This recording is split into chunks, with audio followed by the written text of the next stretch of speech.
რა თქმა უნდა, მხოლოდ იმით ვერ შემოვიფარგლებით, რომ აი დღეს ჩვენ შევიძინეთ ავტობუსები და ამით მთავრდება ყველაფერი. არა, მეგობრებო, ქალაქი ვითარდება, წინ მიდის, იზრდება, ახალი პროექტები ხორციელდება, შესაბამისად, ყოველთვის საჭიროა, რომ ჩვენც თანხვედრაში ვიყოთ საზოგადოებრივი ტრანსპორტის თვალსაზრისით.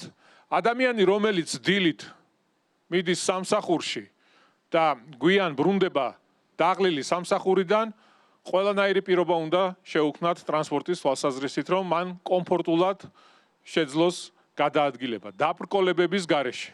დღეს ჩვენი ქალაქისთვის ერთ-ერთი მთავარი გამოწვევა ეს არის საცობები. თუმცა ჩვენი პოლიტიკით ყველაფერს ვაკეთებთ იმისთვის, რომ საზოგადოებრივი ტრანსპორტით გადაადგილება ქალაქში გავხადოთ კომფორტული. საზოგადოებრივი ტრანსპორტი უნდა იყოს ყველასათვის ხელმისაწვდომი. და ამიტომ სადაც შესაძლებელია, კვლევების შემდეგ, სადაც ვიღებთ შესაბამის შედეგს, ყველგან ვაკეთებთ საავტობუსე ზოლებს, რომ ავტობუსმა და მიკროავტობუსმა თავისუფლად შეძლოს გადაადგილება.